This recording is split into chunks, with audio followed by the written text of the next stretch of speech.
В Евангелието от Лука, 17 глава, 12 до 19 стих има разказ за изцеляването на 10 души прокажени.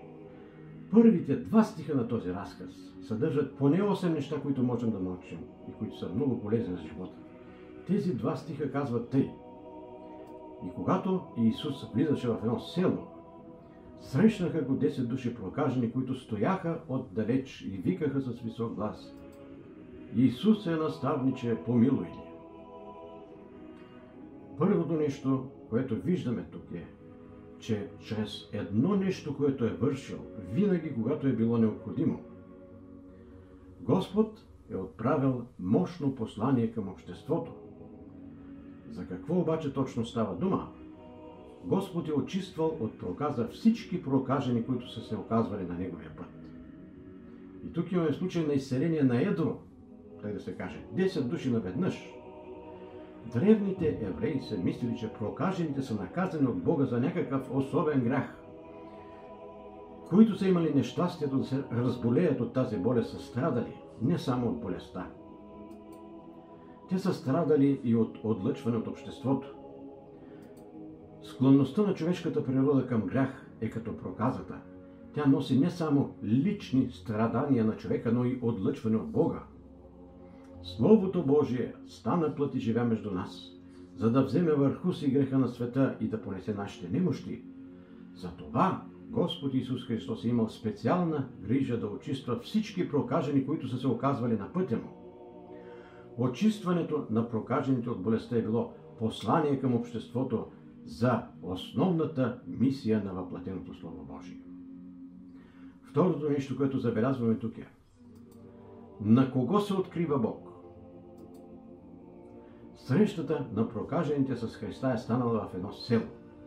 Малко преди това Свещеното писание казва, че това село се е намирало в гранична област между Самария и Галилея. Това е била блатиста местност. Там са живеели тези прокажени. Но забележете, не те са тръгнали да търсят Христос. Той е избрал да мине през това село.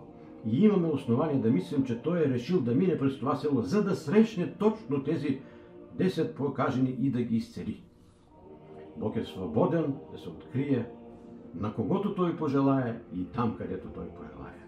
Цитирам: аз се открих на уния, които не питаха за мен, намериха ме уния, които не ме дираха. Тъй казва Господ чрез пророк Исаия. Третото нещо, което виждаме тук, е свързано с важността на общуването, на общението между хората. Всеки прокажен е бил изолиран от обществото. Не е имал право да се доближава до другите хора. Трябвало е да предупреждава за появяването си, носил е звънче. И когато е вървял, е бил длъжен да звънка със звънчето и да вика: нечист, нечист. Така е предупреждавал хората да се пазят от него. Но забележете, че макар и лишени от общение с обществото, тези прокажени не са били лишени от правото на общение помежду си. И това все пак е било някаква утеха за тях. Имали са възможността да споделят информация, да се помагат един на друг. Днес ние живеем в общество, което има къса памет. И на мен ми се струва подходящо в този момент да си припомним, че съвсем неотдавна в това общество беше забранено на здрави хора да се събират помежду си. Следващото нещо, което виждаме, е за това кога е уместно да се молим на Бога. Тези нуждаещи се от Бога души са се обърнали към Христос, когато Той е влизал в селото. Той е бил уморен от път, но те не са чакали да се почине. Виждайки го още отдалеч, започват да викат: Исусе, наставниче, помилуй ни. И въпреки, че е бил уморен от път, Той не отхвърля тяхната молба. Няма време, което да е неподходящо за молитва към Бога. Апостол Павел казва: с всяка молитва и просба молете се духом във всяко време. На пето място научаваме нещо за пазенето на дистанция между нас и Бога. Прокажените са стояли надалеч и са викали с висок глас. Те са постъпвали така, понеже законът ги е задължавал да не се доближават. Всеки човек, който има понятие за чистотата и съвършенството на Бога, чувства, че има божествен закон, който ни задължава да спазваме уважителна дистанция по отношение на Бога. Понеже в сравнение с божествената чистота, дори и най-праведните между човеците са като прокажени пред Бога. Но това, че сме далеч от Бога, не бива да ни обезсърчава. Напротив, както тези прокажени са викали с висок глас, тъй трябва и ние да постъпваме. Колкото сме по-недостойни, колкото сме по-далеч от Бога, толкова по-силно да викаме към този, който дава чест и достоинство според вярата на човека. Научаваме обаче нещо и за това, като какъв трябва да имаме Бог. Като се обръщат към Исуса, прокажените го наричат наставник. В църковно-славянския превод се използва умалителната думичка наставниче. В това обращение има някакво уважение и в същото време обич, готовност за подчинение. Който търси помощ от Бога, той трябва да има Бога за свой наставник и да бъде към него с отворена душа, готова да приеме наставленията с любов. Но тук имаме нещо и за молитвата. Тези молители не казват изрично, че искат да бъдат излекувани от болестта си. Те просто се препоръчват на Божията милост и състрадание. Бог знае от какво имаме нужда. Тяхната молитва е обща и е много проста. Исусе, наставниче, помилуй. В един от псалмите е записано: Твоята милост, Господи, е вечна, делата на ръцете си не изоставяй. Ако милостта Божия е вечна, значи тя никога не угасва, никога не прекъсва.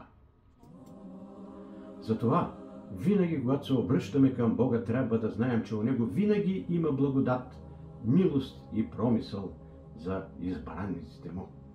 Но също и тези молители ни учат да се молим като тях. Ние виждаме, че не се моли всеки за себе си, а всеки се моли за всички. Силна е онази обща молитва, при която хората показват, че всеки иска доброто на всички. И такива са и нашите молитви по време на общото ни богослужение. И накрая, да не пропуснем да обърнем внимание на нещо, от което можем да придобием полза. Макар и да са живяли в отдалечено село, тези хора са се интересували какво става по света. Те са чували за славата на Исуса и още отдалеч са го познали. Може би са чували как изглежда Той, че с Него вървят учениците Му. Може би един от тях преди да се разболял проказва да го е виждал. И сега, когато го вижда да идва, той пръв започва да вика към Него и другите се присъединяват към Неговата молба.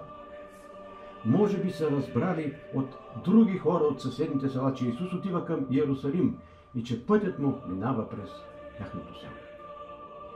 Добре е човек да се интересува какво става по света, в неговия град, в неговото село, в неговата улица. И когато се събираме с приятели да дискутираме не само световната политика, а да се учим един от друг, да се информираме един друг за полезни неща и за възможности, които живота ни предлага. Богу нашему слава вовеки. Амин.